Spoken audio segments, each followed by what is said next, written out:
to this video. This week we're going to be taking part in the Do-The-Thing-A-Thon challenge, which is a week-long readathon hosted by Ashley from A Frolic Through Fiction, and for this I'm going to be taking on a particularly special challenge to me. I'm reading War and Peace. Now, this isn't quite as daunting as it sounds, as I am actually halfway through this book already. I have had it on hold for many months and have been looking for an excuse to get back into it whilst completely procrastinating at the same time. So this hopefully is the push of motivation that I need. I started reading this book first about 3 or 4 years ago. I received it as a Christmas present, got through about 200 pages, put it down and never went back to it again. Then last December I picked it up again and restarted. I got a bit further this time, got to around the 600 page mark, and then again January rolled around, new reads occurred in my life and I never got back to War and Peace. So this time, third time lucky, we're going to try and get through the rest of this book this week. I'm about halfway through, as I said, around the 600 page point of about a 1,200 page tome. Particularly lovely edition, but absolutely huge. So we're going to try and finish that. Now my goal is to read the 600 pages by Friday, as I'm actually away from home over the weekend and I don't want to be carting such a massive book with me. So the plan, as I said, will be finish it by Friday evening and then take Warbreaker with me over the weekend to finish those couple of 100 pages that I've got left of that one, which then will give me one last day of the month next Monday to round out any more loose ends for the month's TBR that I have left over, like finishing A Sprinkle of Sorcery. And then I can start fresh in June for whatever-a-thon. So that's the plan. Fingers crossed we can actually achieve something this week, and I will let you know how it goes.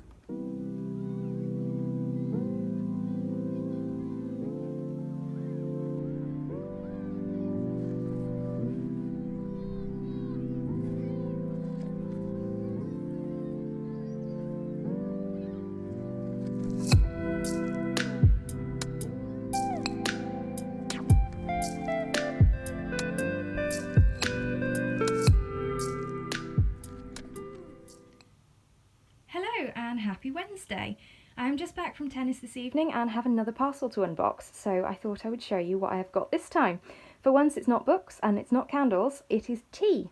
So I've had a delivery from my favourite loose leaf tea company called Bird and Blend, I think previously known as the Bluebird Tea Company. I first came across this chain. It's a small, fairly independent chain of tea shops across mainly the south of England, I think. I first came across them in Bristol, but I believe they began life in Brighton, I want to say, and have a few different shops, but I order online because I have none in my local area. And I purchase all of my loose leaf teas from them, my favourites of which I have restocked in this particular order. So if we can open this parcel up and I will show you which ones I have gone for. So here we have the contents of the parcel. Each delivery always comes with a little handwritten note, which I think is a very sweet touch. And as you can see here, it tells you a little bit about the company. So, established in Brighton, an independent company first started by this couple back in 2012, and all natural ingredients as well. I believe it's also a vegan company, which is really good. So we have my favourite teas that I have restocked on here. So my first one I discovered, and my absolute favourite, is carrot cake tea. This is a rooibos based tea. I'm not sure if that's how you pronounce it. I have 3 favourites, which are those. My other 2 favourites are Lazy Boy, which is a kind of chocolatey coconut style one, and rhubarb and custard, which is a bit sweeter and really, really lovely. Then I also have Dozy Girl, which I discovered more recently. They sent me a free sample of this in my last order, and I really liked. A little bit more of a summery one, chamomile, lavender and rose. This is a lovely nighttime tea. And then the samples they've sent on this particular order, we have a lemon and ginger tea called Morning Kick, and then a peppermint green tea and lime, which probably isn't quite my favourite thing, but I will give a go anyway.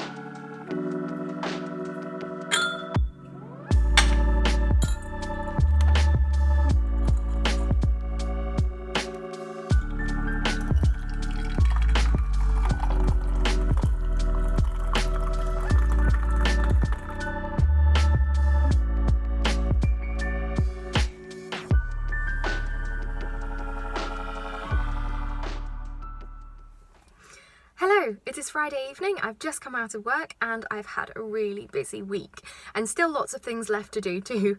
So work itself has been particularly stressful this week, and I've also had 3 nights where I've had tennis matches, so reading has been a little bit limited, which is very frustrating on a week that I had lots of reading goals to achieve. I also have a busy evening left tonight. I have some work stuff to do when I get home to prepare for next week. I'm away this weekend, so I need to try and fit a workout in tonight because I won't do any exercise this weekend. I need to wash my hair, I need to pack for my weekend away, and I still have 250 pages of War and Peace to finish, which I was hoping to finish tonight. I'm really doubtful this is actually going to happen, which is really frustrating. I don't want to have to take the book with me because I don't think I'm going to have much opportunity to read while I'm away, but I may have to, we'll see. Or maybe Sunday night I'll have to do like a ground rush to finish it once I get home, we will see.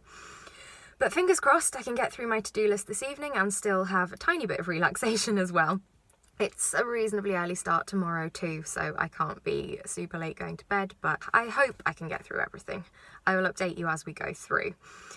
In terms of War and Peace, I've been getting on well. As I said, not read quite as much as I would have liked to, but I have been enjoying what I've been reading.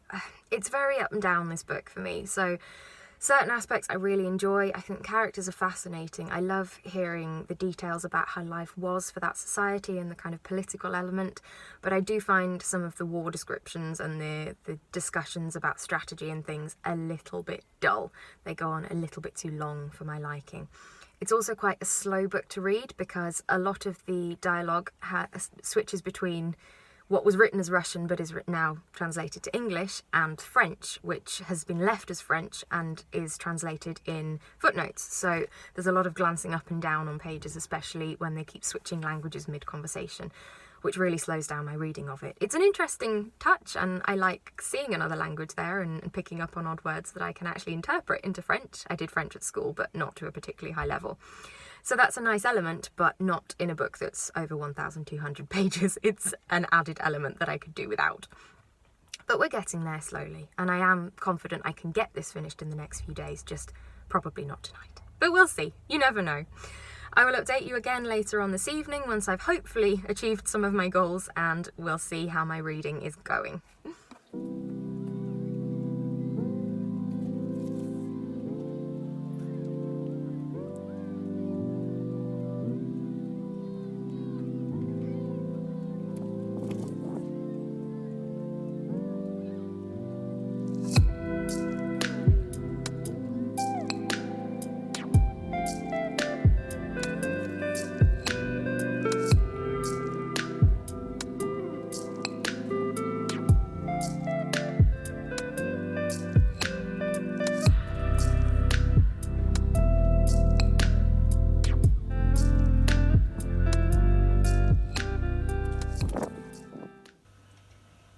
I finished it.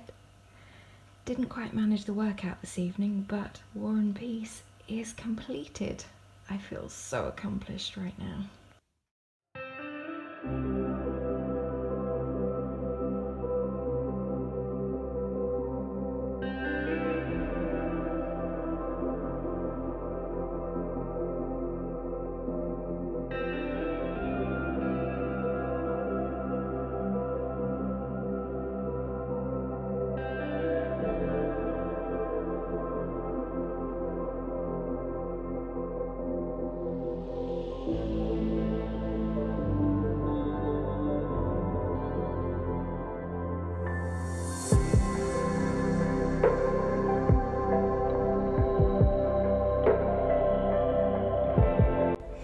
This is just the most gorgeous day to be in a convertible car. I feel so lucky. Look at that blue sky.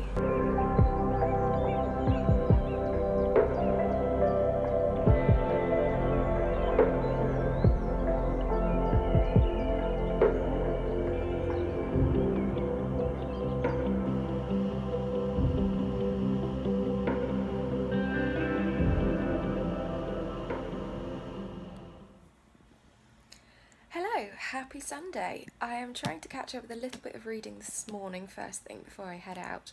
I didn't manage to get more than about 10 pages read yesterday, had a very busy day.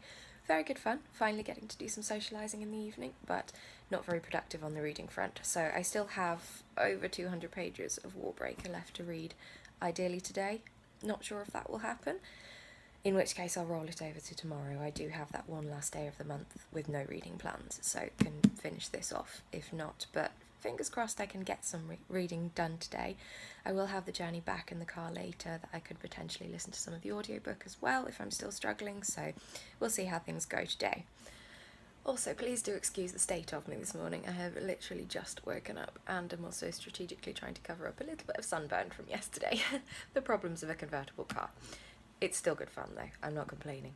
So today's supposed to be another lovely sunny day as well, so looking forward to a lovely day out, and I will check in with you later when I've hopefully done a bit more reading.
I'm out on the most beautiful walk, not reading at all, but just wanted to show you this gorgeous scenery.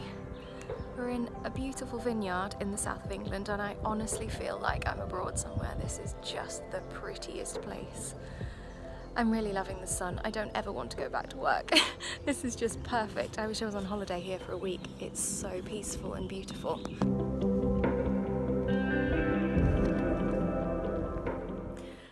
Hello, so it's now Sunday evening. I am back home after quite the long drive, although the traffic was surprisingly quiet coming back from the south.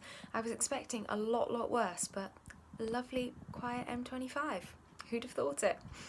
I haven't yet finished Warbreaker still. I feel like that's a recurring theme for this week. I have still got tomorrow, so I'm not too concerned, but I have actually been quite productive in that I've read an entire other book. So I decided to pick up this one, which is the very last in the James Bond series by Ian Fleming, which I've been reading for about the past 18 months or so now, and thought I would round out Do-The-Thing-A-Thon with a last little burst of productivity and finish up a series that I've been in the middle of for quite some time. I really enjoy these books, and this one as much as any of the others really. This is a collection of short stories actually published posthumously, just with a few little slice of life insights into James Bond's stories when he's not on his grand adventures that require an entire novel or a film. I really love these books. They are very of their time. As I've said before about Agatha Christie's works, similarly with these, they are a little bit questionable, shall we say, to a modern audience, so certain aspects of them are very sexist and come across as very inappropriate to our current sensibilities, but for their time they were perfectly fine, and it's not something I personally get offended with. I love actually getting the insight into how society was in the 50s and 60s and the little details of everyday life. You know, Fleming goes into a lot of detail about what Bond eats and how he dresses and things like that just give you this real capture of what society was. So I really enjoy that aspect of it, quite apart from the espionage, which is also fascinating. So these are my equivalent of like a fluffy contemporary that you would turn to and read just for comfort. I like reading these, and I'm actually quite sad to have finished the series. I've really enjoyed them. I'm sure I'll go back to them again in the future. Also, I would highly recommend, if you're interested in the series, looking at the Audible audiobooks. They're a series narrated by lots of different famous British actors and actresses, and they're really well done, so do check those out. So that rounds up this week's reading. I have yet to still finish Warbreaker, as I said, but that is tomorrow's goal. I still have that one last day of the month, but I've had a very productive week with finishing War and Peace on schedule and finishing off another series as well. So I will leave this vlog here. Thank you very much for watching, as always. Give me a like down below if you have. Chat to me in the comments about any of the books I've read or any of the things I've discussed this week. And I will see you in next week's video for Whatever-a-thon to begin, which is very exciting. I think next week will be just a short vlog, as I actually go away on holiday on Saturday the 5th. So we'll hopefully get this vlog rounded out and then start a new one for the entirety of my holiday week. So like, subscribe, comment if you'd like to, and I will see you very soon. Goodbye!